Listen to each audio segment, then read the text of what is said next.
Hello, my friends in the film fandom, wherever you may be and however you may be watching. Thank you so much for giving us a little bit of your time.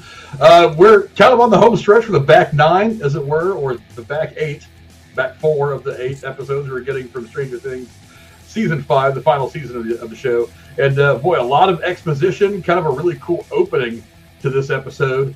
And we're going to start breaking it all down right now with my Hero Life mate, Jeremy. What's up, brother? Well, things are definitely getting stranger. In Hawkins, but in the Upside Down. So, again, I heard a theory the other day that I will throw out there, which might raise some questions. I'm trying not to let it make it seem like it's a fact, but it just a little thing that somebody put out there on the internet that I'm kind of like, that makes a lot of sense. But that's what we're here to do. We're here to talk about this. So let's get it.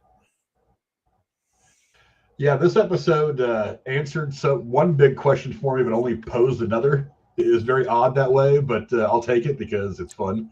Does that? Yeah, this show definitely does that. Let's get down to it. Obviously, let's lead off. And I think I deleted the picture from that I wanted. I think I still have it.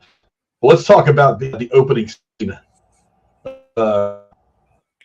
This episode at the end of last episode, but chaos. I think I believe that whole damn like an idiot. But a whole lot of chaos that we were left with at the end of the last episode, episode 4. This one picks up right where it left off. Definitely an Empire Strikes Back kind of feeling. You don't know where the heroes, the good guys are, as this is all starting to move forward. What do you think of the way that the episode opened? I thought it was fantastic. Yeah, and I don't know why I'm sitting here like, wait, what happened?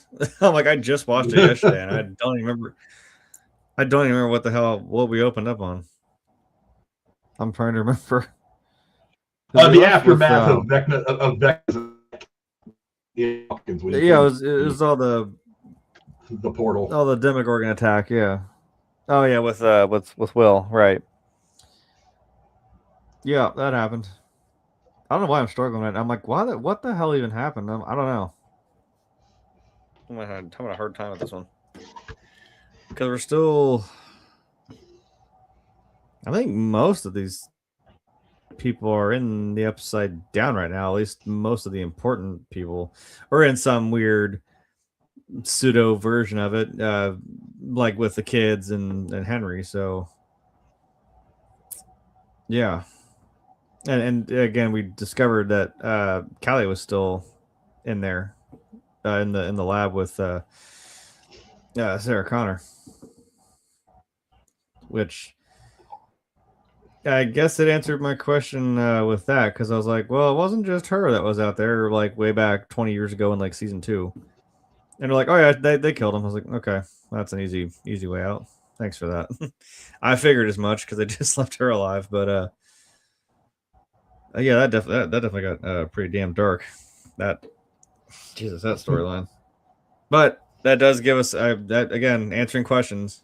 I guess kind of we kind of get a little bit more in depth with what happened to Elle. So this whole program. Yeah, I loved the opening sequence of this episode. Again, it picked up right where the last episode left off. To kind of the aftermath, them trying to pick up the pieces after the Demogorgons came in there and slayed 90% of our armed forces in one go, and Vecna rolled like a badass, walking through the portal like he already owned the place. Great way to kind of start everything, kind of a little bit of going back and seeing a little bit of that again, and then watching them kind of pick up the pieces from that absolute ass kicking that they took at the hands of Vecna and the Demogorgons at the end of episode 4. It was just a reminder of how visually stunning that whole setup really was. Because the special effects have never really failed in this show. They've always gotten better as the show progresses, and I think that was definitely the high watermark. But let's talk first about returning to the lab in the Upside Down. There's a whole lot of stuff that they find out about once they decide to the lab Upside Down where all this starts. Give me some of your thoughts on some of the things that happened. Let's start with the obvious tension between Steve and Dustin. I mean, that kind of came to a head in this episode in a very big way. Yeah, well, you don't talk shit about our boy Eddie.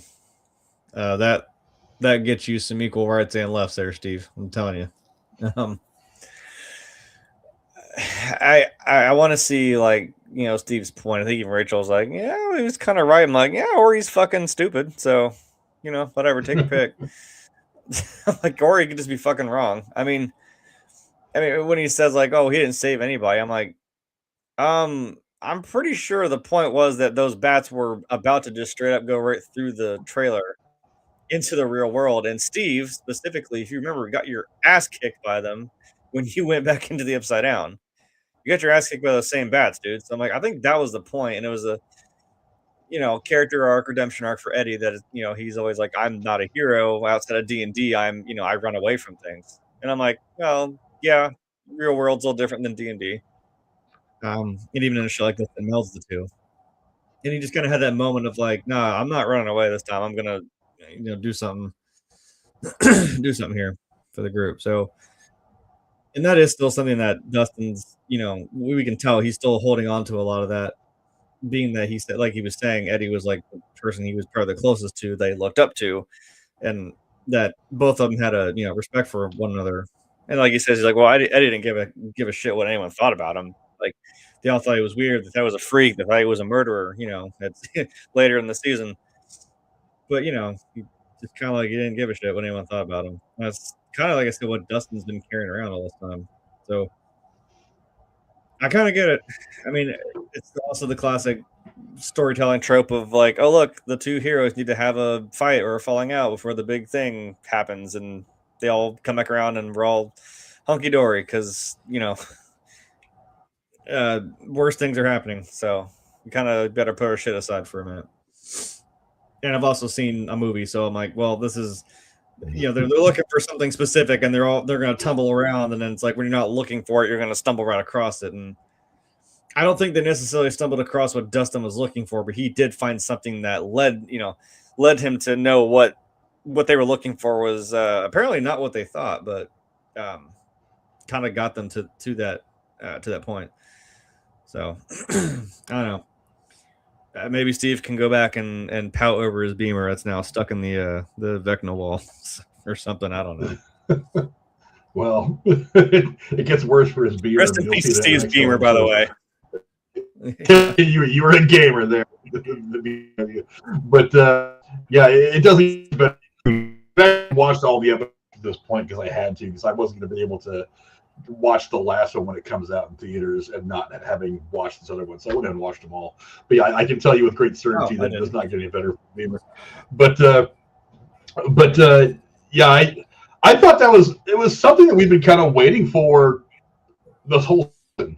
I mean, obviously, and I said after we had talked about chapter 1, episode 1 of this season, that this version of Dustin is very different than any version we've ever seen before in this show. He's been very deeply affected by the loss of a friend. And you would think that because him and Steve had this bromance that had developed in season 3, that would kind of one of the things that carried him through. There's obviously some angst, some blame, some PTSD, maybe a combination of a lot of things really that has strained their relationship. It was going to happen at some point that this was going to come to a critical mass, and eventually they were going to have to work this thing or couples therapy or one thing or another. And it turns out that Dustin finally got pissed off because Steve finally, I don't know if he did it to do it or if he did it just because he's frustrated by the whole thing, but he finally pushed Dustin's buttons, and we finally got a chance to see angry Dustin. That was pretty interesting because it was that moment where he finally kind of releases that trauma. Unfortunately, he tries to release it on Steve's face. But that scene, while short and not very complicated, was important. It was something we knew was going to happen at some point, and it did kind of set them on the path to finally understanding one another a little bit more. Now I think we can confidently say that it's at least as much as it's ever going to be again for the little bit that remains of the series. The bromance is kind of back. Well, and But also like Steve's also just kind of wrong on two entire accounts. One, like you're just basically saying, you're throwing Eddie under the bus a little bit for what he did.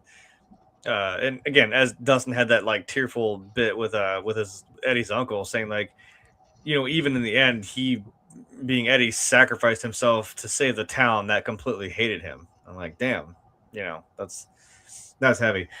And also Steve is just like blaming like the entirety of everything going wrong ever for every fucking to the end of time on Dustin right now. I'm like, okay, dude, you're going a little far. Like this isn't all completely Dustin's fault. Just because he didn't do this. He got his ass kicked by the bullies. I'm like, this isn't all his fucking fault. So I'm like, I don't know why Steve's taking it out on him, but yeah, like it was something that was gonna happen. I think Steve needs to just get it over with Dustin and also Jonathan, because him and Jonathan kind of bickering back and forth is getting on people's nerves too, which I understand. I think they tried to work it for comedic effect, but it was getting kind of droll. It's one thing to have it happen once or twice, but since it seems Nancy is interested in neither one of them, and that Steve isn't really interested in Nancy like that as much as he's less interested in Nancy and more interested in taking shots at Jonathan, trying to nut tap him and just a little. It seems kind of a waste that they go to that so often, or at least so much in one. Right, it's still good for a laugh, but and then obviously the other problem we have is the tension that exists between Nancy and Jonathan. That doesn't come to a head in this episode as much as it does the next one, but okay. But yeah, that tension is addressed as well. And what did you think about them finally starting to air some things out and maybe kind of again, just like Dustin and the shit on the same page? Well, it is a conversation that, again, it kind of has to happen, although I don't know why nobody's reading the room, the upside down melting Chernobyl room that they're in. I'm like, guys, right now, though, is the time to do this? Like, I don't know. I get it. Well, they're not really like teenagers. Not like Dustin. Like, I kind of get, he's got the angst. He's got kind of a little bit of the irrationality going for him. I mean, like Nancy and Jonathan are at least, I don't know, like in their 20s, probably early 20s. Still fairly young, but I'm like, really, we're going to do this? I'm like, of all times and places. But I guess it did have to come out, and I'm assuming that Nancy even kind of knows when she calls Jonathan out a little bit. Like, she's like, we're talking about being honest. Like, have you been honest with me, Jonathan? Like, have you really? And because I'm kind of like, yeah, we left that plot point there in like season 4. We're like, he straight up lied to her, and then we just kind of were like, all right, well, see you guys in season 5. Like, all right, we're not gonna talk about that. Okay. But yeah, I'm assuming that maybe she has some hint as to that Jonathan's not been completely honest with her since then. So I don't know. Curious to see where that goes, because maybe, like I said, you guys might need to. You've seen more of this season than I have. I only just watched this episode, but hopefully, you guys get your shit straightened out, because Jonathan's also holding on to something else. He's holding on to that ring to propose to Nancy. I'm like, well, yeah, maybe see how the end of the world goes first, I guess, is what he's doing, but trying to patch things up along the way. Like I said, they have their really deep heart-to-heart in the next episode. Of course, when they feel like they're on the verge of death, is when they decide to finally not be asked. Right. That was, while different from Steve and Dustin, as in they didn't have to throw hands with one another to try to work it all out. Everything is put out there, and I don't want to, because again, that's for the next episode. But I'm kind of understand how things go in that conversation. We'll get to that next episode. It's probably better off to wait for that one. It's all that, but moving on to the Frankenstein, the Demigorgon. It's pronounced Frankenstein. First off, it's pronounced Frankenstein. Pronounced Frankenstein. Thank you, Robin. But yeah, I was as much as I I enjoyed the scene. It was cool theater. Obviously, getting a Demogorgon to try to shock him back to life is something that sounds like a lot of fun in theory. But I spent this whole scene looking at this and wondering why they had to drill a hole in a pumpkin with a power drill and they couldn't just jam the thing in there. I was like, don't we cut these things up regularly once a year in October with knives that are basically miles thicker than a tinfoil? I don't understand why they were. That kind of bothered me. But yeah, so the whole, Frankenstein the Demogorgon to kind of be a hotspot for Will to the Hive. What do you think of that scene? Again, a good bit of exposition as well as in the area of the episode. What do you think of that scene? Excuse me. Interesting plan, I would say, to go the route of if we take a dead Demogorgon and just kind of shock it back enough to life that Will can channel through it and kind of, I guess, drain its power to some degree to be able to, do his thing. As like literally like as a channel or conduit for Will using his powers. It's kind of cool. It's one of those things where I'm like, that's crazy that actually worked. So, it makes me kind of wonder. I think that was I think that was Lucas's plan. I'm kind of curious to see if what Erica's plan is going to be, since I guess they're deciding, well, screw it, we're gonna try both. I'm glad it did work because it kind of came in the nick of time for Max and Holly, which, I mean, I'm sure we can talk about because they've got their own plan going inside Vecna's weird little, I'm going to keep calling it Tranquility Lane for not, for the Fallout reference and for the fact that we're also doing Fallout. But if you know what I'm talking about, that's exactly what that feels like. This weird, just singular, picturesque neighborhood that just feels really creepy and out of place because what's going on around you is just, an absolute shit show. So it's an apt comparison, I would say. But yeah, that was cool because it actually worked, but it gives me kind of the question of like, so what do they do going forward? Is like, Will, I mean, you've seen the rest of them, but maybe it's answered, but what other ways Will going to do to use his power if this is kind of the point that he channels it through not only maybe the Demogorgons, but Vecna himself? So you're having to be so close to the hive mind or something that's, tied to it like a Demogorgon. Yeah, I don't know. In D&D, shit, even when you get to level 3, that's why when some people say like, oh, I'm level 7, I'm like, holy hell. Like, level 7 can be crazy. I mean, like, even at level 3, you get some crazy stuff, some subclasses and other abilities and other things you can use. So I'm thinking like, there's other things he could do since he is in fact a sorcerer, not a wizard. And as Erica does point out, it matters. There is a difference and it does matter. So. The whole scene of reconnecting to the hive was pretty interesting. I mean, one, it's all kind of cool the way that they it's not a separate that you get that view that they get whenever he's inside Vecna's head was pretty awesome. But one of the things I found is really cool is they find a lot of shit out. I mean, for one, he gets into Vecna's head. He sees as Vecna is.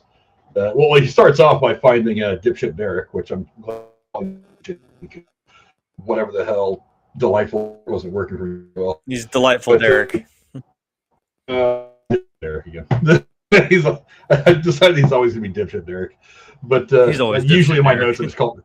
Well, yeah, usually my notes I just write him down as kid. So I mean, dipshit Derek is probably better, but a little bit nicer anyway. But I mean, I'll see. Through Derek's eyes for a couple of minutes and see that all the kids are in there and at least in a dream state, awake, whatever you want to call it. But he also manages to come across Vecna just in time, while Vecna has, after all this time, has tracked down Max and Holly as they're making their way through all of these memories to try to find the gateway to get out. What do you think of that whole scene about him taking over Vecna, getting the message to to Max through Vecna of all people. And what do you think of Vecna's reaction to all that? Because I thought his reaction was interesting.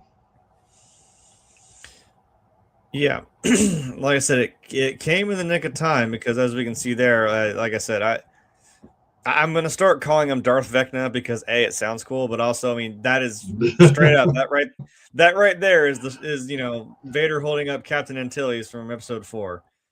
That and like I said, he walked through the streets of Hawkins, like I said, and I was like, he's gonna walk in like he's fucking Darth Vader, and like as soon as I said it, the next frame, boom, there he was. I'm like, yeah, there it is. And also I'm kind of digging the new look with these extra like tendrils and shit coming off him. It looks really menacing. I'm kind of digging that. But yeah, it kind of sucks because it's like, man, like I said, it always seems like something goes wrong. And Vecna finally getting a hold of, I mean, not only Holly, he knows the Holly's there, but I don't know if he's ever had any run-ins with Max, or maybe he had some inkling that like someone else was there that shouldn't have been. But finally catching up to her again. I mean, because he was after her as well. But Will did manage to, like I said, channel his power into Vecna, and I think for him, like he did seem kind of like shocked or taken aback that, I mean, he probably realized it was Will, or had to have realized that it wasn't 11, because the only other time that happened was I think 11 did that to when he went into the snowball room with Max in season 4. So it's kind of like no shock that the only person who is as close to Vecna power wise would be 11, but I think he was kind of shocked that Will even managed to do that and to hold that connection for as long as he did and get through and get a message out through Vecna to Max to tell her like, hey, you guys need to fucking run now. And he even managed to do that, like almost like just physically grab a hold of him and just like twisting his leg, like broke his leg, and he even took his head and he started to like twist like Vecna's neck around. Yeah, that shot there where he broke his leg. I was like, damn. And I love that it goes back to Henry, and he's just like, now he's trying to like center himself, like get out of my head. Like, I think maybe he's realizing, oh crap, there is now. I don't know if again, I've only seen this episode, so I don't know if he does know about Callie as well. But I'm thinking like if he's now realizing, oh crap, there are not just 1 or 2 of these people out here. There's like 3 now, and it's like, oh boy, they're gaining on him. And even that subtle bit of when he, I don't know if you have a picture of it, it's a weird, terrifying image of him as Henry talking to these kids in the living room. But talking about like unlocking their powers and all this crap, like because he's trying to shape. Oh God, yeah, that. We're having our little therapy session here, not therapy, but indoctrination session, I guess we could call it. Man, it just sucks because like this guy is playing a long manipulative game. And at least like 2 of the people in there, Holly for sure, but even like Derek kind of knows like, yeah, this guy's full of crap. Like the other kids really don't know. But I was kind of like, you're talking about powers, like the fact that Holly is supposed to be the cleric now? And I'm like, it'd be wild if you start trying to lock in some powers in these kids and at least one of them tries to turn on you as well. So yeah, I wonder how. Yeah, it's worked so far in this season. A deep here on what I was going to talk about. It's worked so far in this season. This is one of the things that kind of ruined some of the CW Arrowverse shows. It's supposed to be like a lone guy doing a thing, and then somehow, like by season 4 of Arrow, like everybody and their damn brother was part of his team. Half of his city was all into. Knew who he was and had superpowers of their own. At some point, having everybody superpowered kind of takes away the importance of the superhero's ability. So we've gone from L being the only one with any real power and Vecna to 8 was out there somewhere, but a lot of people didn't really like what she was in, like in season 3 or whatever the last time around. A lot of people didn't really like that whole detour that L went on, so I thought they'd kind of get away from it. That's one of the reasons kind of intrigued as to why they would bring that character back at this point, because it was like, I mean, it makes sense because she obviously has some of the same abilities. Maybe not as strong as L. I don't know how you would quantify that, but it's like now it's like you've got L and 8, you've got Will, you've got maybe Holly. I think maybe her. Holly. I don't think she's going to have any kind of special superpower. I think her abilities are going to be more metaphorical. Like she's going to. Because they even mention it in this episode. Like Holly talks about how she just stood there when her mom got attacked and she didn't do anything. And then there's the whole thing when Vecna's got the chokehold on Max and she's just standing there scared. And Max just looks at her and says, "That's not," she said, "that was you then. You're different now. You've been changed by everything you've experienced." So maybe it's not going to be like her, her eyes turning, her getting, making him slam his own head through the door. It's going to be more like she's finally getting that moment where she fear does needs done, help make the land the death blow on Vecna or do something very important to landing the death blow on Vecna. So, but yeah, it's like I didn't really know how to think about Will getting powers. I'm just like, so now all of a sudden we're just going to give everybody powers to fight Vecna. It seems like that's a lot of buildup for kind of. Because what else are you going to do? You can't just have it be just 11, because then what is everyone else going to do? But that's what 4 seasons of the show have built up to. I feel like it's just been 11 versus him as far as the abilities are concerned. I feel like it's just been those two at that level for the entire run of the show. And now all of a sudden we've got 8 back in the mix, which she was out there already, but because a lot of people didn't like her, I was kind of surprised they went back to her at all. You've got now Will with powers, now this illusion or maybe this possibility that Holly has some powers. I'm like, bring everybody fucking superpowers, because at one point this is becoming Captain America Civil War and not episode 8 of let's finally get Vecna. You know what I mean?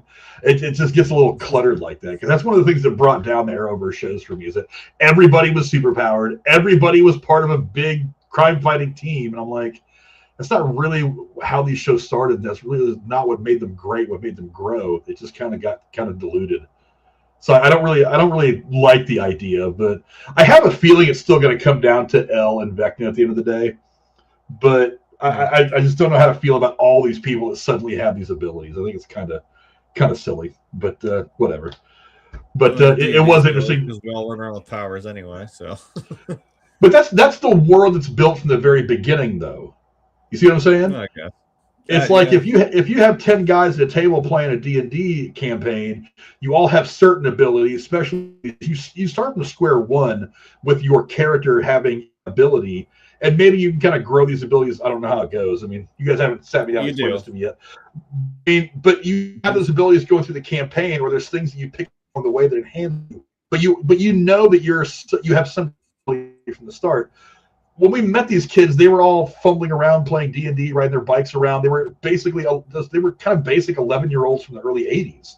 They weren't super powered anything. They were just regular, normal human beings. And then Vecna shows up on the scene and everything goes haywire from there. But it's like if we get to the point where all of them have some kind of special ability, it's going to be like, it's kind of a crappy ending. I want the one-on-one or maybe a 2-on-1 matchup between L and Vecna, or L and Vecna going at it while the friends are in the peripheral trying to distract him or something like that. Doing things within their means. You know what I mean?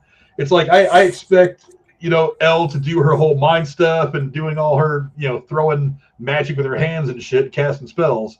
But what can Mike do other than throw a rock? It's like if Mike can throw a rock to distract Vecna for 5 minutes, that's the only thing he really do. Maybe if a couple of maybe they could shoot at Vecna or something. But that's what a bunch of superpowered people fighting Vecna. He kind of top out of it. That's my thoughts. But but a lot of exposition in this episode as well. After the escape from the lab, Elle and 8 have a very interesting conversation that's, like I said, part of this is answering some questions that I've had. Another part of this is asking a lot bigger, more important questions. a very deep conversation that gives us impression where things may be going for Elle. Yeah, this is the first time that it's really alluded to, pretty wondering, but maybe there was a lot in this conversation. What did you think of everything that that 8 told to Elle about the exposition as to what General K is actually trying to do? Well, so it seems like, I guess, like she said, that she's trying to Kay rather is trying to revamp the program that Michael Madine's character was doing with the kids, right? In some weird way, and I'm like, yeah, but you and I, we've seen movies. I'm like, that is a pretty important, plot line through. I mean, like 4 seasons of the show. And then you kill them off, and I'm like, well, okay, there's the end of that, I suppose. And we just kind of go where we go from there.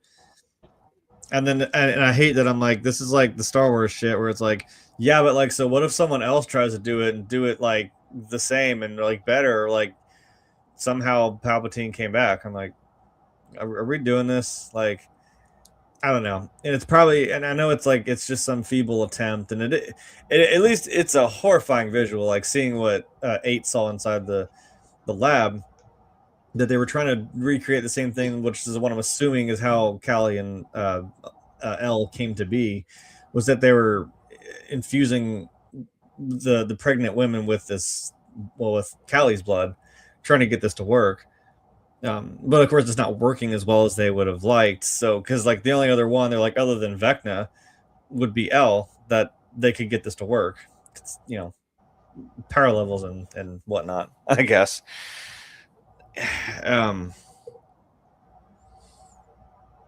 It's a horrifying notion, because I'm like, yeah, it's another like messed up, government experiment that we're doing here. I'm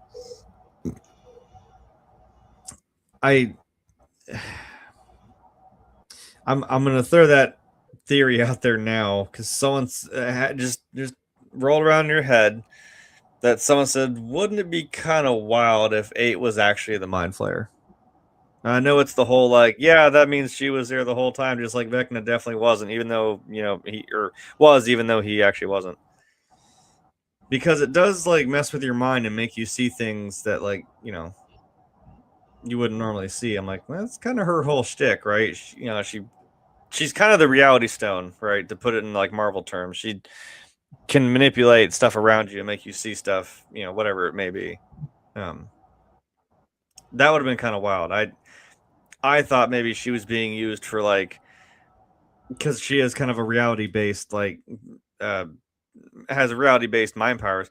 I thought maybe she was either being used to like shield the military's presence inside the Upside Down, because I'm like, there's no way Vecna doesn't know they're there, at least, right? So maybe she's kind of just keeping them under wraps, but that apparently wasn't the case. They were just day after day just siphoning her blood to impregnate these women with, or impregnate these women with to get their child to have powers, because that's how things work. I don't know. I hope that actually goes somewhere and doesn't just kind of get left on the floor. Yeah, this whole scene, this bit of exposition, it answered one big question, because I have been asking myself a couple times over the last couple of streams, what is General K's actual end game? What is she trying to do? Is she a bad guy? Is she, like, we don't know it yet, but she's a good guy trying to fix everything that Matthew Modine fucked up? Is she just someone who came in and took over? I thought maybe she was somebody who was trying to come in and undo it all, and she might be one of the people that helps defeat Vecna in the end. No, she's a bad guy. This episode makes it pretty fucking clear. Yeah, this episode completely erased all doubt in my mind that she is 100% after some nefarious shit. But they're coming to get you, Jay. But but you're absolutely right. It does raise a question. It's like, did they bring 8 back to kind of install her as the bad guy? I mean, if that's the case, I'm like, unless she's supposed to help in some way. I mean, because again, she also has again some sort of powers. So I don't know. Maybe she's the one who is trying to create more of her or another Henry, and the whole like they found me Could be and screwing with you, Al. Yeah. yeah, or they found me and they wiped out my friends and took me Yeah, for because whatever that reason. whole thing, Maybe I'm all that like, was a lie. yeah, I'm like, did that happen, or is that what she's showing you? What happened? Like I said, she could be manipulating the shit out of you. It does seem super. Well, I hold on, wonder if we have the clip that they just she, happened to yeah, leave because she's like, oh, I was like 10 feet she's away from the door. Yeah, she's describing that they just rolled out. Here's my question. Vecna has the ability to just do this and yeet away 5 or 10 different army guys, a Humvee, and all in one move. Elle has done the same thing. We saw her do it in like episode 2 or 3 when they get discovered in the Upside Down by the military guys. She just does this thing and does pretty much the same thing. If these rolled in here like this, all fingers and fling these around and tear them up and save her friends and at least give them a chance to escape. I am curious as to that, because I feel like that. Look, it's not like she doesn't know she has powers. 8 knows she at least has a good handle on her abilities. Why wouldn't she, like as soon as these guys walk in, she's force choking them or some shit like that, and trying to put up a fight rather than standing there and screaming and letting these guys take her into custody. I don't know. All I have to say is if she ends up being the bad guy, I would say this to the Duffer Brothers. It's a bold strategy, Cotton. Let's see if it pays off for That would be interesting. She doesn't seem.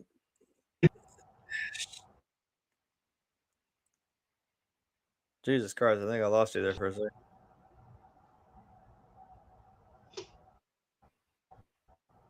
Hello. Yeah, go ahead. My internet weirded out for a minute. Yeah, I'm like you're cut. You've been cutting out really bad.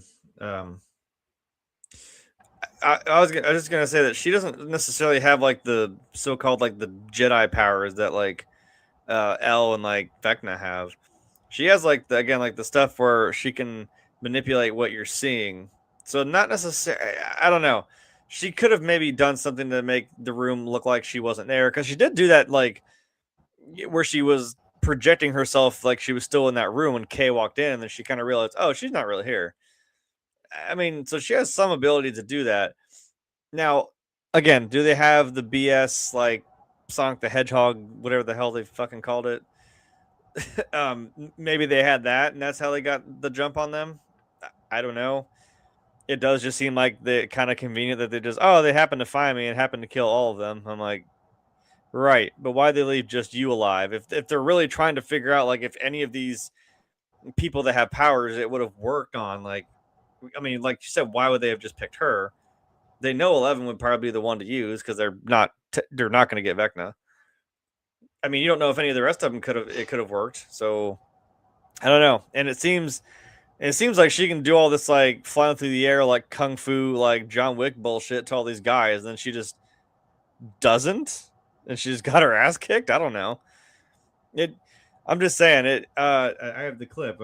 Honestly, it just kind of feels like this. It was super easy, barely an inconvenience. That's what I'm saying. There is so much stuff that we're just left to believe about what she says, and I'm just like, I find it hard to believe. Lie to you, yeah. I mean, because she does have ability. It may not be the same as Vecna or the same as Elle, but she has an ability to do something rather than stand there and scream while the army guys are blowing her friends away and putting handcuffs on her and walking out the door.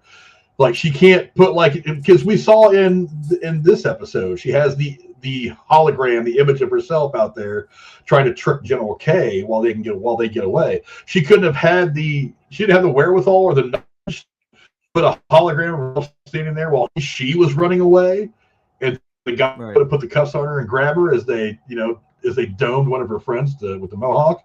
That yeah, that there wasn't a hologram there.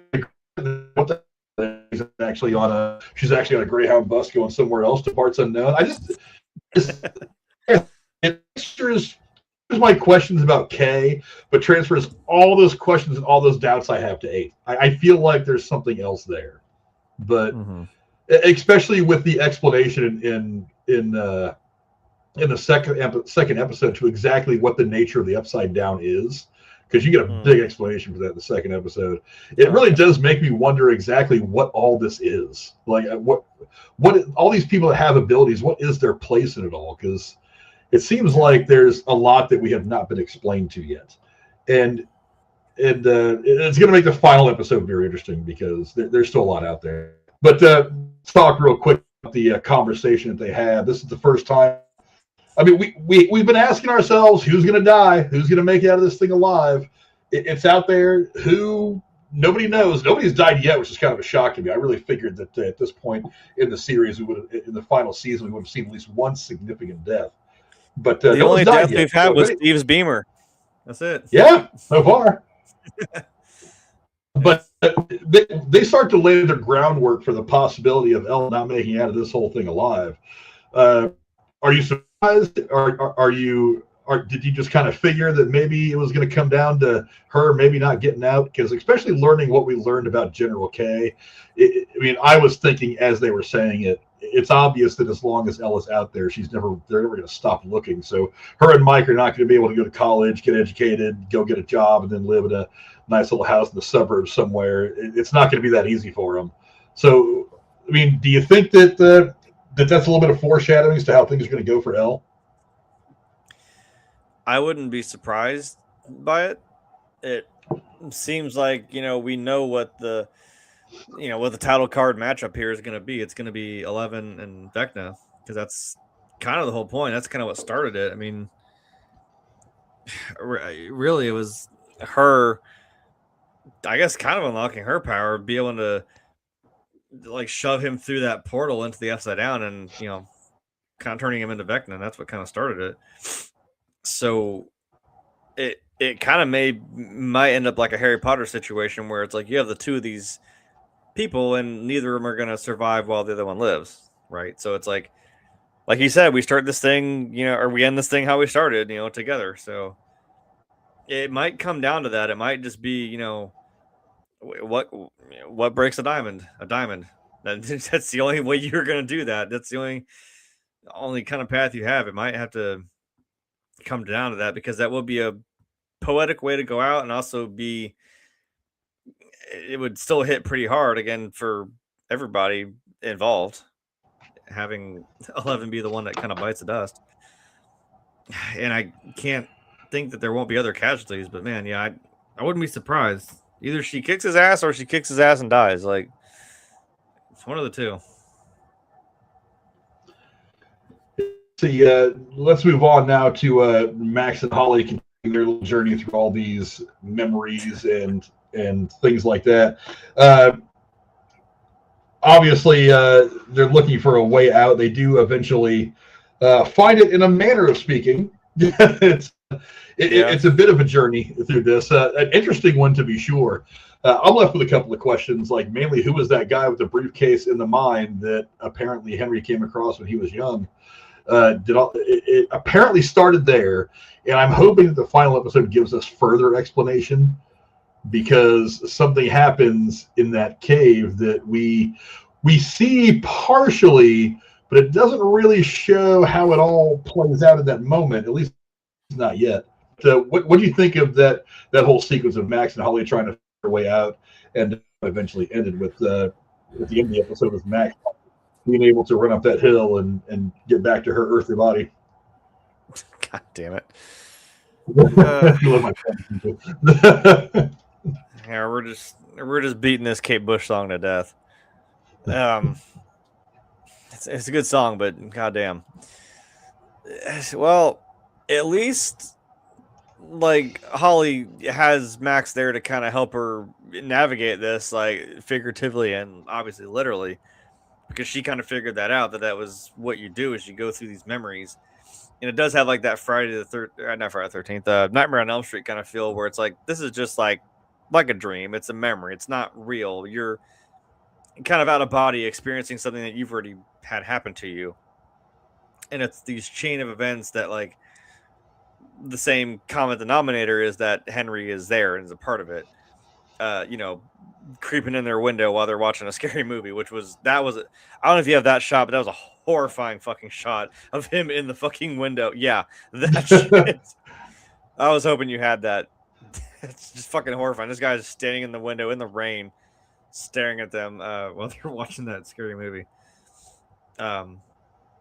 And on the flip side, I don't know if you have it, but Max flipping him off and shutting the blinds was pretty hysterical. I didn't get that shot, but it was a pretty funny shot. I kind of laughed when I saw it. She's like, "Yep, figured you out, bitch." Honestly, part of me wondered because Vecna is kind of next level. Part of me wondered if when she to flip him off, if he didn't turn his gaze and look right at her, like he was kind of in there with him because he's supposedly got all these powers. Like I figured that would have been a perfect, like not a jump scare moment, but a shock moment. But no, it's like punch through the window, like just grabs her by the neck right there. Like, yeah. That would have been awesome.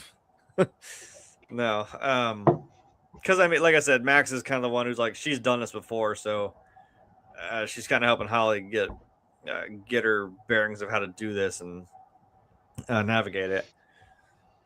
As they're following the breadcrumbs, like I said before, where they're realizing like something's out of place or something leads to the next room. Like for some reason there's a bookshelf in the basement, like, oh, because it was the library. He goes to the library and now you're in the schoolyard, and she's like, yeah, the merry-go-round thing was not, this was yellow, not like, metal or whatever the color was.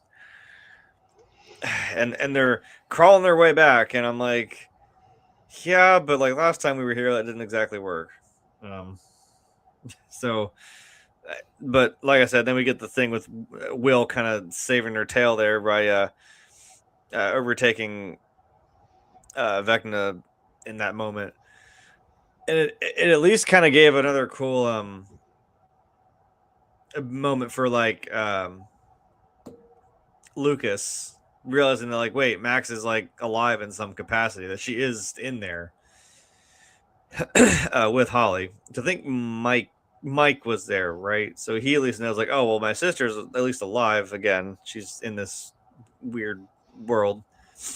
So that's at least nice. I don't know if Will could have maybe said, like, oh, hey, by the way, it's Will. I'm here with, your brother, and, and he knows Max is there. Like, hey, Lucas is here. Like, we love you. Bye. Like, so I hope they make it out of the house or wherever they were. They broke the window, so hopefully that hill isn't too steep. It's right there. Hopefully. Yeah, no kidding. But we need you, Kate Bush. We need you. Yeah. I was actually thinking to myself, like in episode 2 of the season or something like that, I was like, I'm really surprised they went back to Kate Bush. I thought they would have gone to another 80s song or something like that, but I guess because they've made it so synonymous with Max's character that they kind of had to stick with it. They did like I think we're alone now. They did it with Holly a little bit, so true. Kind of that. Yeah. So yeah, bring back Tiffany and bring back Kate Bush, and Men at Work would have been kind of cool. Bring them back too. They were a good, awesome 80s band. Yeah, they were popular in the era. Maybe bring back some Metallica, because I don't know, they're doing stuff in the 80s, and Justice for All came out that year. Just saying, there might be somebody you could maybe tie that in with, but what do I know? What do me and Dustin know? Think about it. There's 2 epic musical moments in this entire series. One of them is the Never-Ending Story with Dustin and his girlfriend from a couple years ago, which still has a bajillion plays against regular plays on YouTube. The other one is Eddie up there shredding the master puppets. So it doesn't get a whole lot better than that. You know what I mean? And the subcategory of Chrissy Wake Up, because somebody made that whole thing into a song that was everywhere. But yeah, that's fair. So I'm trying to type.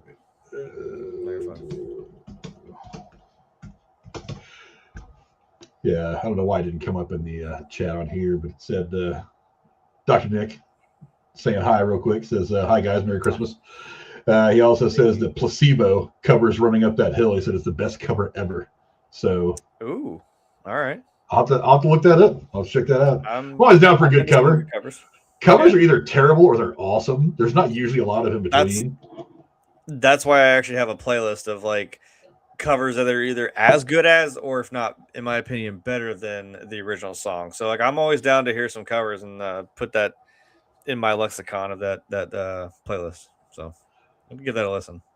Yeah, yeah. You ever listen to that guy Frog Leap Studios on YouTube? He does the heavy metal covers and everything. Love him. I have his cover of Feel Good Inc.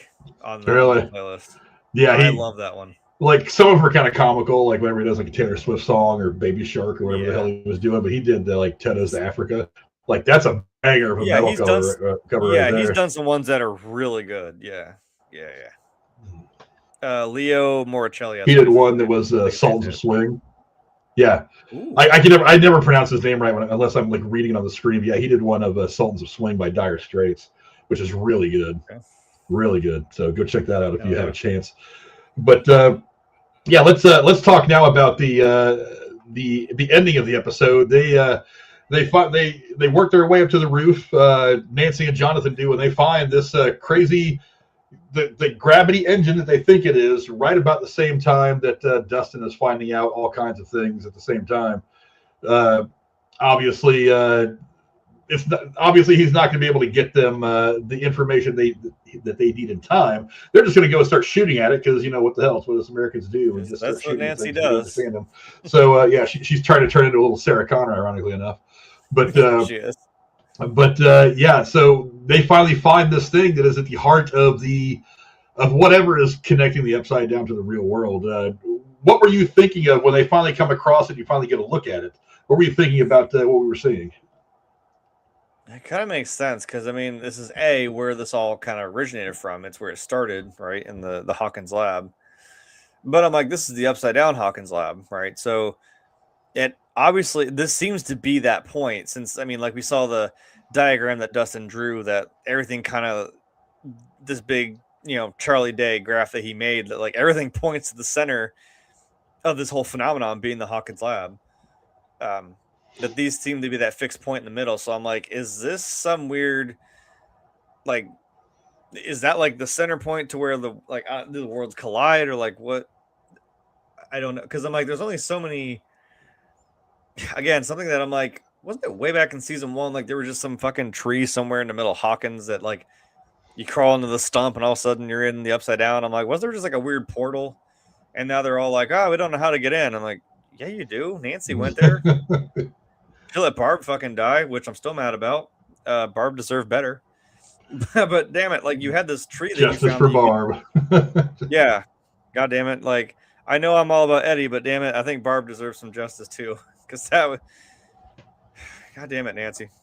Got your friend killed. Just because you want to get your rocks off. Like, damn it. And they had the thing with Vecna having to take over, like, he took over, like, Chrissy, I guess technically Max, and then, what was his, not Johnny, what was that kid's name?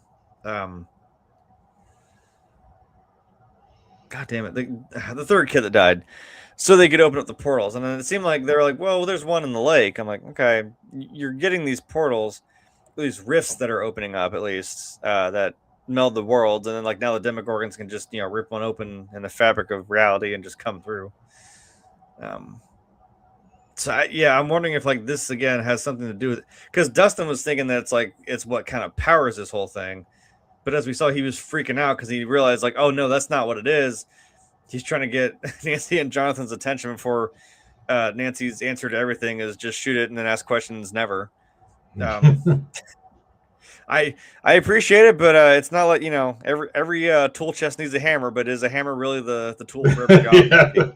But do you need a hammer to put in a screw? You know what I mean?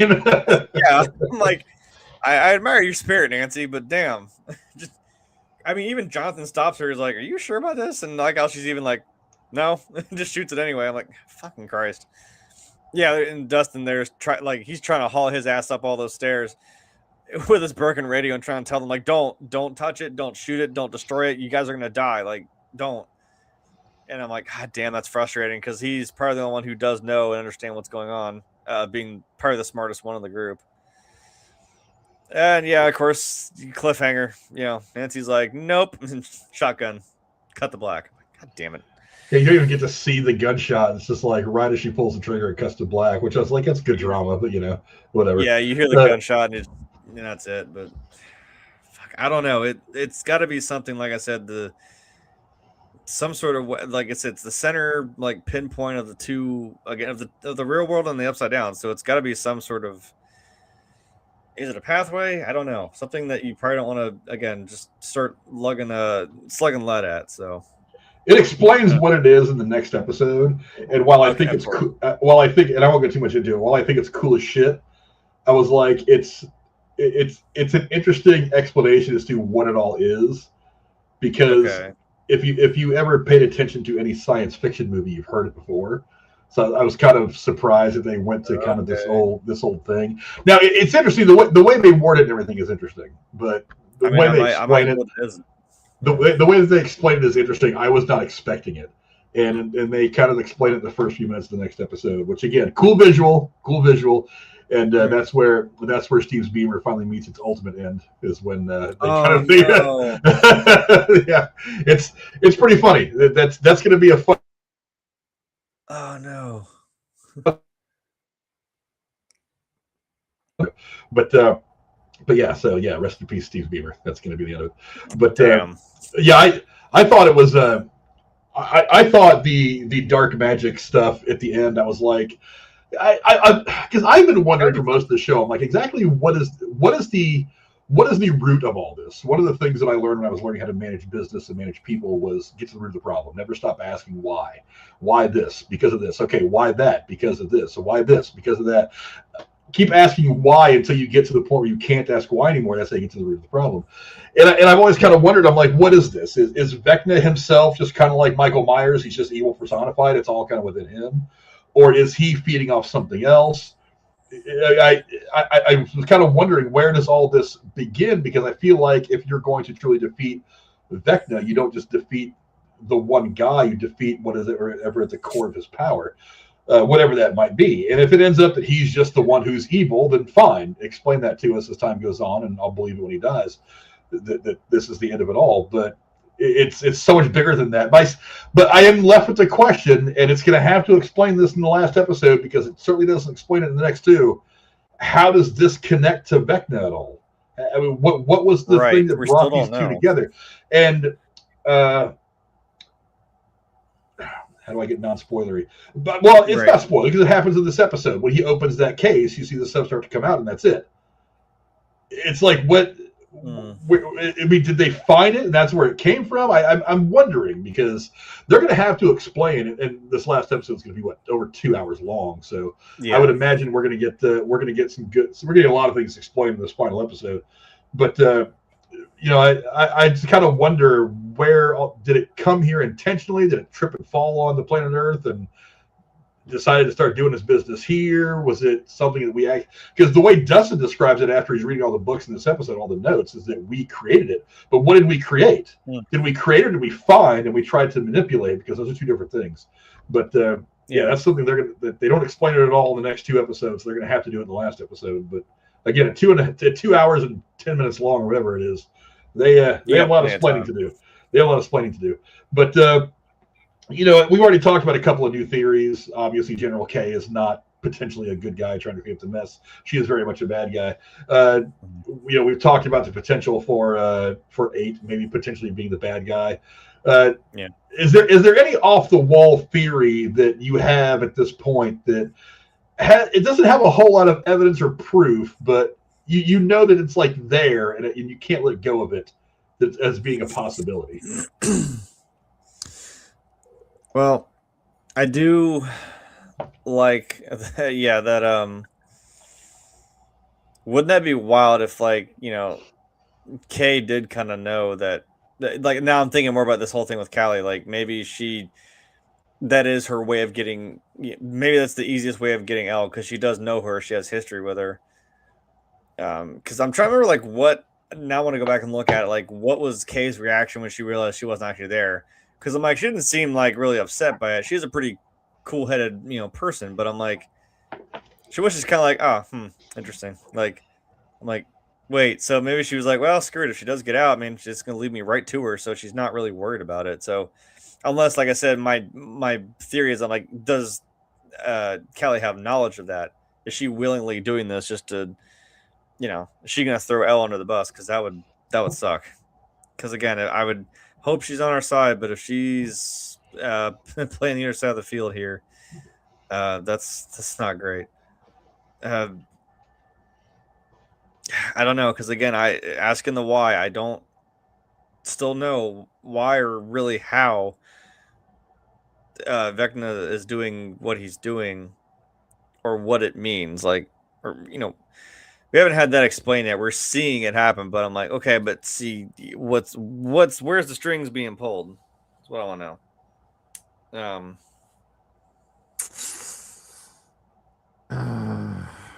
I think I like that better than Callie's the Mind Flayer deal. I think that would be one shitty twist if she was actually working with Kay, and this is still kind of an elaborate long game to just end up nabbing L in the process, because that could kind of get us rolling onto having us throw down with Vecna. So, maybe Sarah Connor bites the dust doing this, because we saw Matthew Modine get taken out. So, I think she's going to die at some point. I mean, especially after watching this episode and it being very clear that she's not a good person. She's not trying to clean up the mess that Matthew Modine's character started. And it's pretty clear she's going to die. I do wonder if maybe she's the Mind Flayer. Because now that I know that she's definitely not a good guy, I wonder if maybe she is the one that, because I had speculated before that she was the one she was always in on this in the beginning.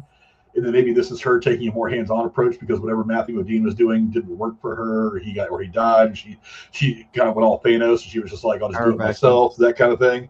Yeah, it's possible she could be the one behind all this. She could be the physical form of the Mind Flayer, or whatever the main power pulling the strings on Vecna and everything is. Callie 8 being the main bad guy, we just don't know it yet. It's a possibility.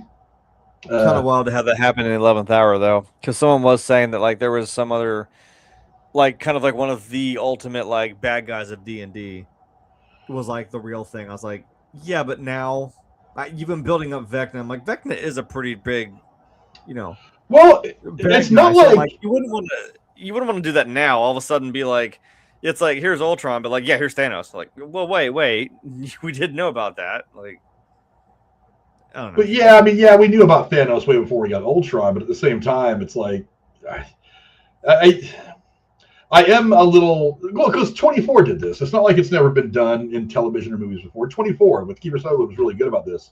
You'd go most of a season thinking that Jack Bauer and the terrorism unit were fighting this one guy or this one group, and then with like 4 or 5 episodes left in the season, it's like, oh, wait a minute, that guy was just a puppet of a bigger organization or a more important person that we've only kind of seen on the peripheral, but he's the main bad guy pulling the strings. So their focus suddenly changes and kind of like jerks the audience around a little bit and makes them catch their breath as they're trying to set the stages for the final battle of that season.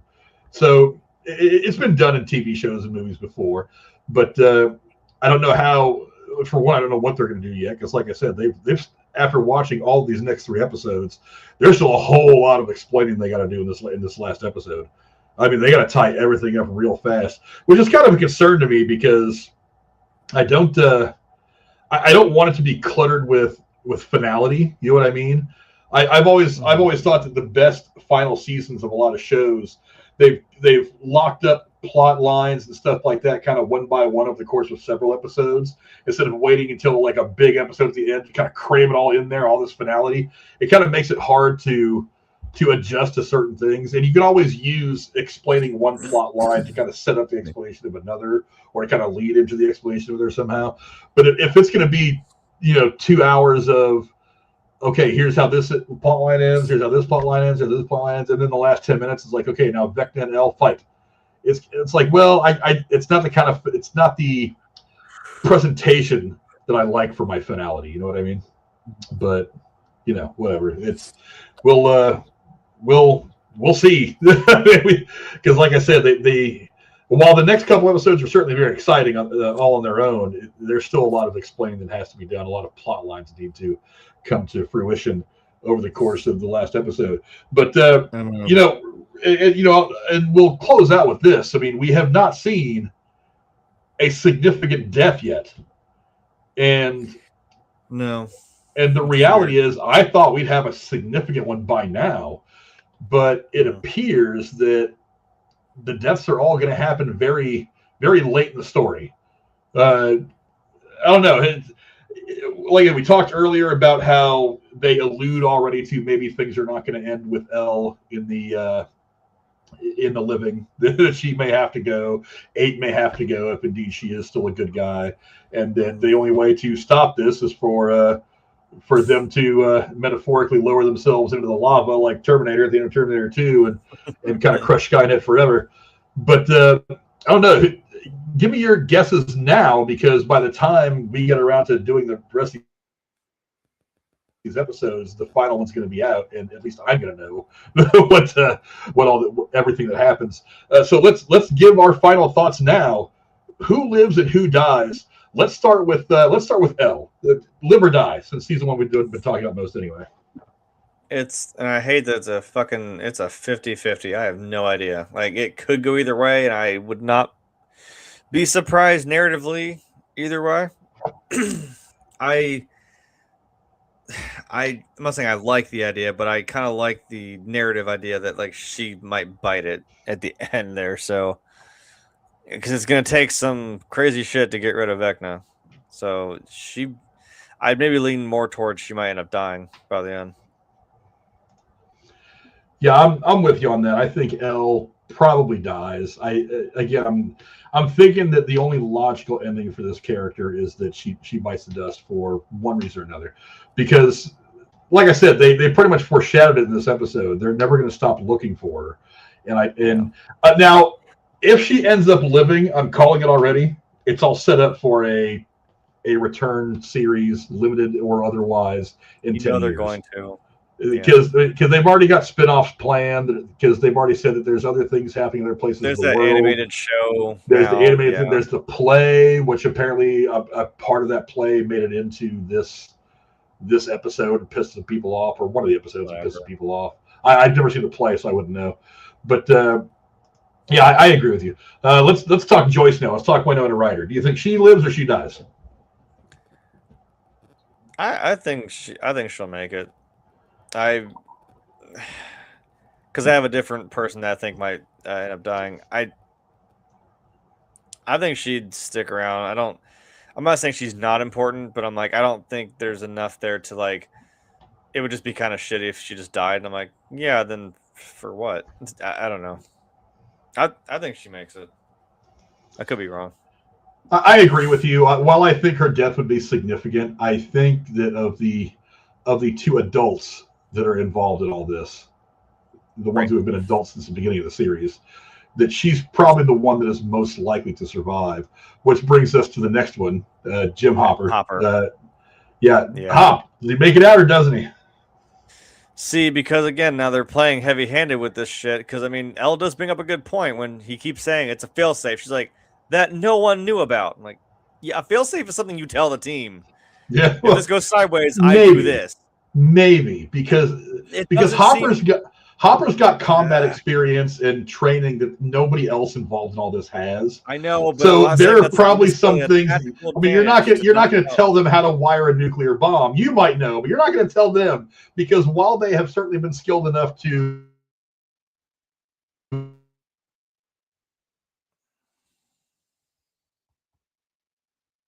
they're still not as trained as you are. So I understand him maybe keeping a couple of things from him, but I agree. Yeah. I don't really see the tactical advantage of doing that. I mean, it's like, are you trying to say it's not, you don't want to compromise everyone's, focus on the mission? I don't know. See, that's why I'm like, on the other side of the coin, we talked about Joyce. I'm like, I could see Hopper dying because, again, he is still technically dead. No one except outside the group of people that we've seen know he's still alive. Like, I think mostly the entire rest of Hawkins thought he died. So it would kind of make sense that it would still make him, like they said, the hero of Hawkins if he did end up dying in the end.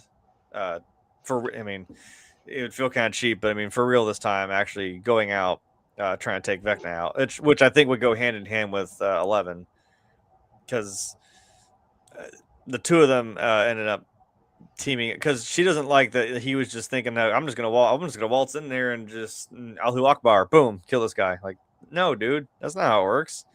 What the fuck? So I'm a little less inclined to believe that Hopper will live through it. So I have to disagree. I think Hopper's going to make it out.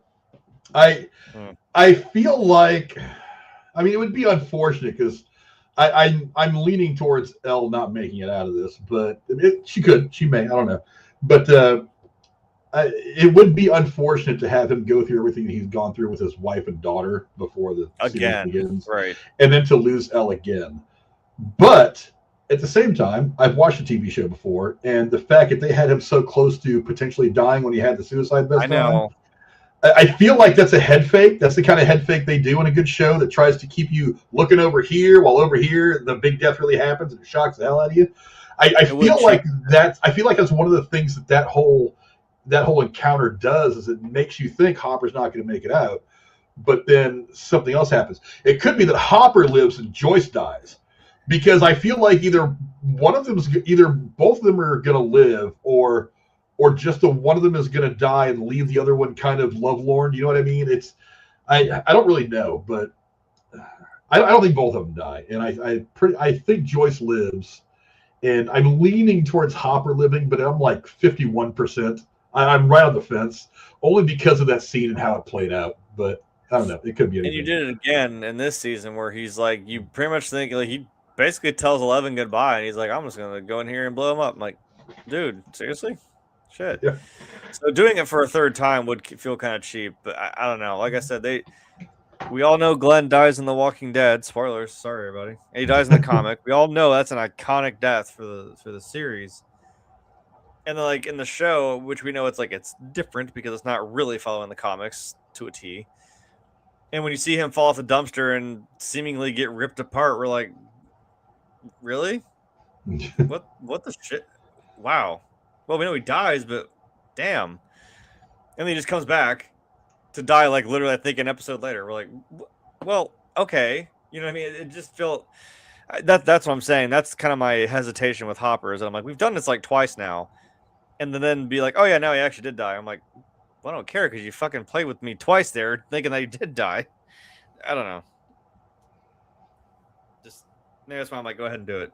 But now let's talk about the leader of this gang of misfits. Let's talk about Mike. Do you think he makes it out of this alive?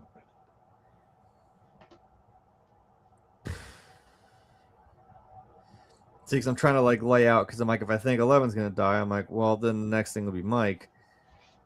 I think Mike's gonna be okay. And it would be kind of shitty because like I know if I'm kind of more so leaning towards if 11's gonna not gonna make it. Well, now that leaves Mike there. It's like I could maybe see him doing something, but it's like they haven't really been together this whole season, I don't think. I don't know. I think he's gonna be okay. I think Mike lives.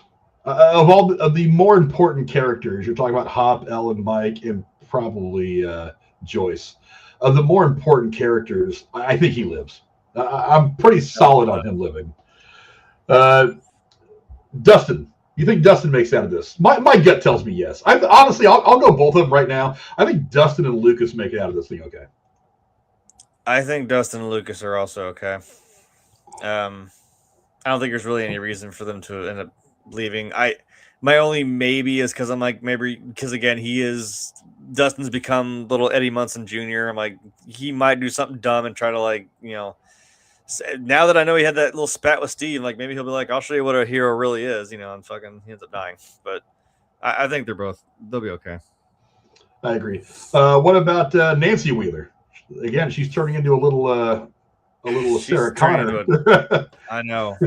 She is a one-woman army now all of a sudden, so. But not a whole lot of, maybe taking a second to think about it. Because, like I said, she shoots and asks no questions. So, I guess to quote Walking Dead, angry makes you stupid and stupid gets you killed. So yeah. But I'm not saying she's gonna die. I'm like, her whole motivation not saying that Mike doesn't care, but I'm like, she seems really driven to find Holly. So I think that's kind of a reason that I think she'll make it through, because that's what she's on a path of, is trying to find her sister. Her other half, Jonathan. Do you think he's gonna make it out? Weirdly, I keep thinking no. I don't know. I for some reason keep thinking that Jonathan's gonna end up biting it. I'm like, I'm not saying he's not important, but I'm like, he's not like the main core of the group. He's got enough weight that his death would still suck, because obviously with him and Nancy. So I don't know. And then there's, of course, he's also Joyce's kid and Will's older brother. Kind of seems like he's kind of the rock of like the three of them, I guess. Really. I don't know. I for some reason just keep thinking Jonathan's not going to make it. I feel like he is. I think you'll probably feel the same way after you see the next episode. True, you have 2 more episodes of knowledge than I do, so that might.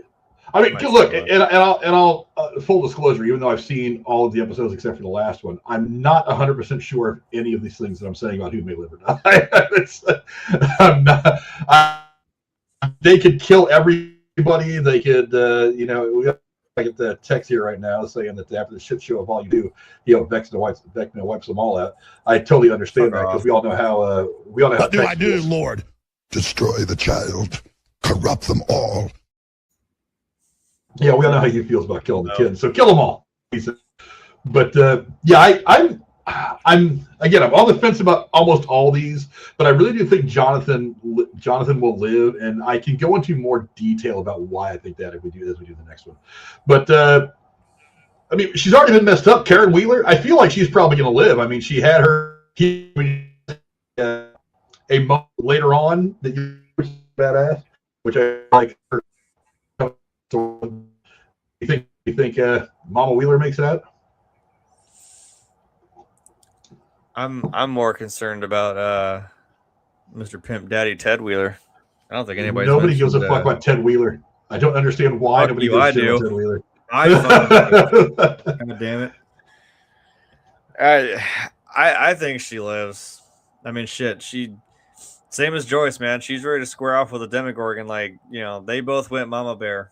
Like, no fear at all. So I think she'll make it.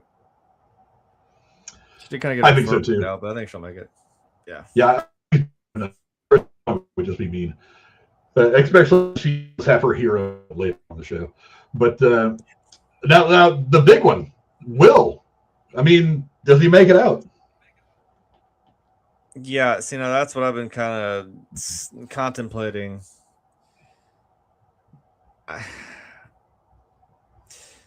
Like I said, of the 3, the buyers with Joyce, Jonathan, and Will, I'm like,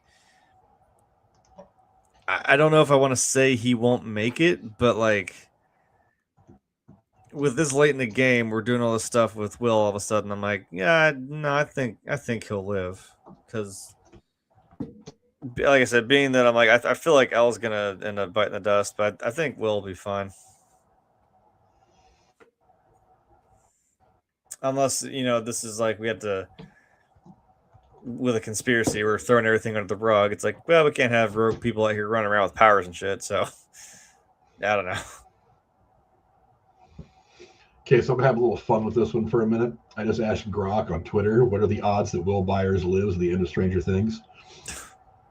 He says, I'm not going to give you this long-winded answer. Will Byers survives the series with very high probability. I'd estimate the odds around 90% or better that he lives through the end of Stranger Things. As of December 30th, blah, blah, blah. I know no major characters, including Will, have died yet in the released episodes. The sources explicitly discuss his fate.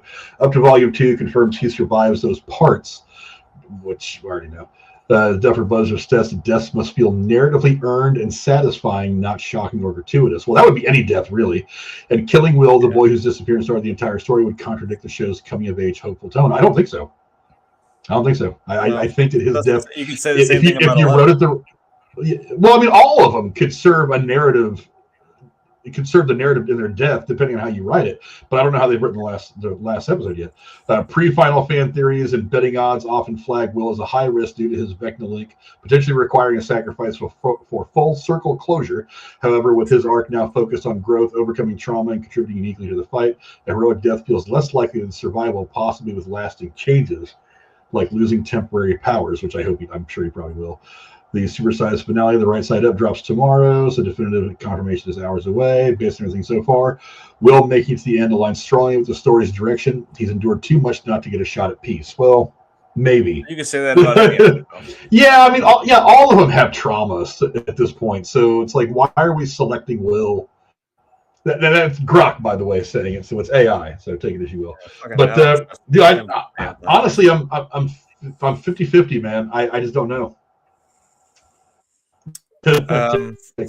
Will's got his rainbow plot armor. He's not anywhere. You should check to see the thing he tweeted a day or two ago. I think you're going to kick out of it, Tex. So, I don't know if you saw it or not.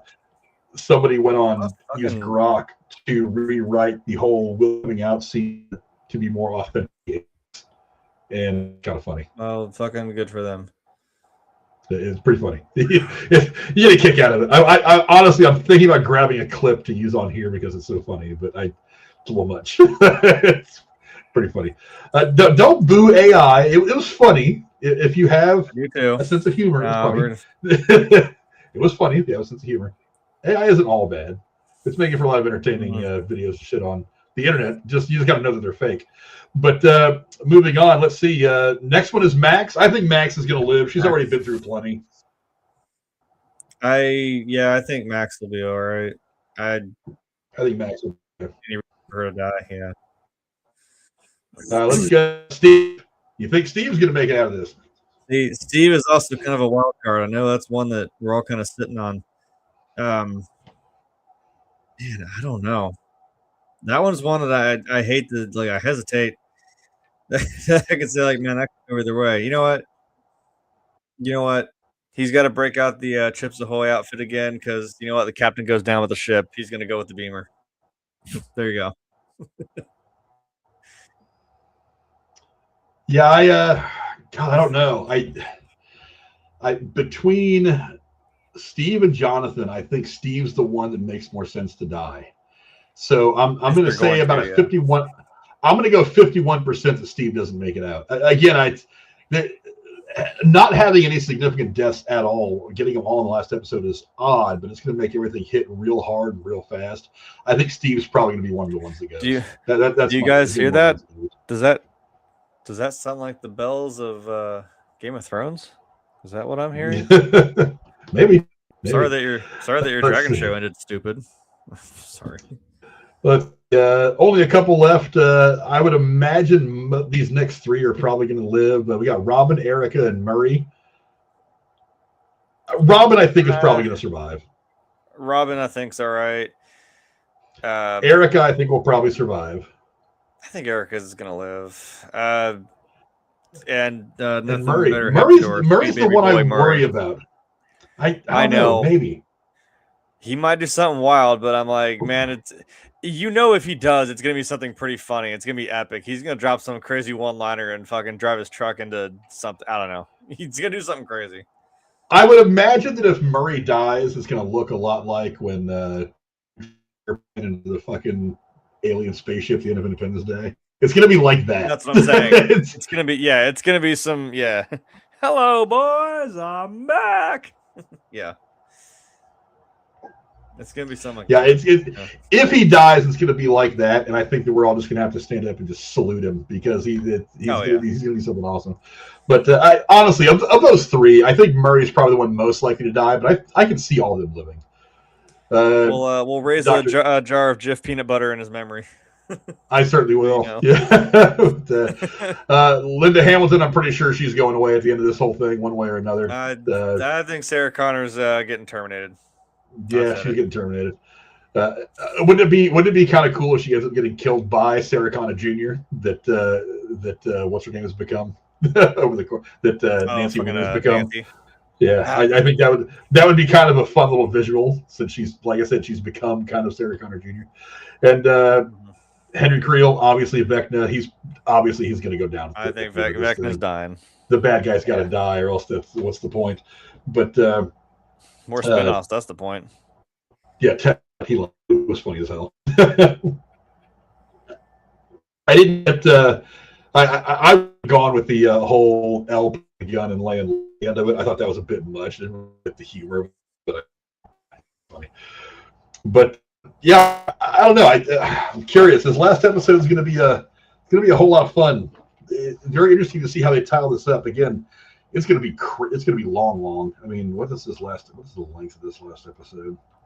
I know it's going to be more than 2 hours. Yeah. It doesn't say it on here right now. But yeah, it's going to be awfully long. 25 and 26. Yeah, I can see it. But and I'm not even sure it's up on IMDb yet. The length of the episode. I think I've heard somewhere it's going to be 2 hours and 10 minutes or something like that. So Jesus. It's gonna be a minute.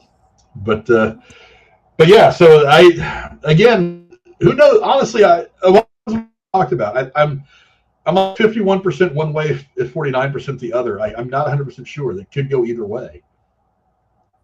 Mm-hmm. But which ones would be significant? We don't yet know what the last episode is going to look like. So I mean, it's going to change as we see where final episode takes. But no deaths so far in this final season. I thought it was strange. I thought we'd have had one by now. But no, I guess maybe just everybody lives. We were all wrong. Everybody lives. We all defeat Vecna. We all live happily ever after, and that's just the way it ends. Which would be kind of unfortunate. But if they write it the right way, I'll take it. I mean, I won't be mad about it. But whatever. But we'll go ahead and get things wrapped up there. Thanks to all of you watching Twitter, YouTube, local. Don't forget to subscribe that way. Apply on YouTube money. They kiss my ass. I will speak freely on this platform every chance I get, and I will not be held by the pennies YouTube gives us readers anyway. But let me get your final thoughts, James, on this episode. Whatever it was, episode 5.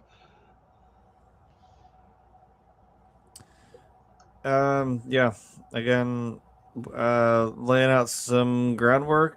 Some questions answered to the bigger story.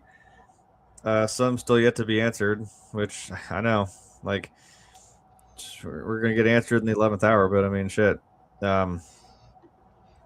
We're on a trajectory here, and I'm hoping again something wild like we saw like with the Demogorgon and Vecna attack. So yeah,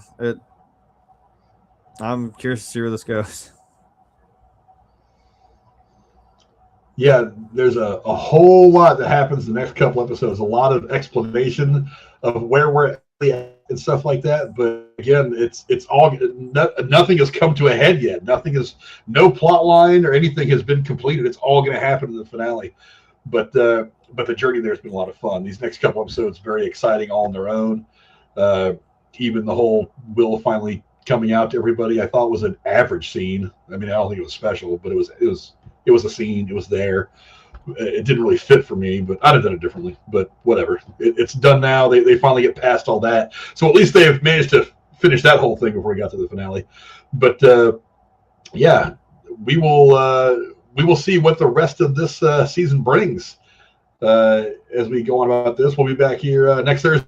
We'll be doing Fallout 2. We're going to be episode or so behind of Fallout because of the way the holidays fell. But we're definitely I'm pretty sure Thursday we're going to be not going to be here. So yeah, it's the first. I wanted to do it or not, but if not, that's fine. I'll be a couple weeks behind on it, which is okay by me. But I guess it is the first. The next, we'll work it out of course next 24 hours. It's not going to be a big deal. Fallout's not. We're definitely going to break episode by episode anyway, so if we end up a week or two behind, it's no big deal. I'm enjoying the hell out of the show anyway. We did our episode 1 of season 2 review last week. I think Fallout's in a really good place right now. I think this first episode is a really solid start to the second season. Very interested to see where that one goes as well. But yeah, so Jay, anything on the way out? No. dear God, have your saving throws ready, because it's about to go down. Yeah, it's going to be a ride in that last episode for everything. Hopefully, there's going to be a lot of AI special effects stuff. There you go. Yep. Remember the right Hellfire Club. Remember the Hellfire Club. Hellfire lives. Yes, we will. We will see you guys on Thursday, maybe. If not, on Tuesday. Till then, adios. I mean, mind flayers and whatever. I mean, I started the music way early. I talked way too much on that one. I was gonna say, don't let the Demogorgons bite. I mean, yeah. We even got the Demi-Dogs back early in this season, too, which is kind of cool. I think the Demi-Dogs. Yeah, I want a Demi-Dog. Can you train those things? Do you think a shot collar would work? If you just do the thing where you put your hand up like Chris Pratt, it might work. Yeah. Was it Crocodile Dundee put out like the hang loose sign, and all the animals in Australia just kind of went to sleep? Yeah, movies are real, folks. Those things really happen. Oh yeah. Bye. And now, folks, it's time to say goodnight. We sincerely appreciate your patronage and hope we've succeeded in bringing you an enjoyable evening of entertainment. Please drive home carefully and come back again soon. Good night.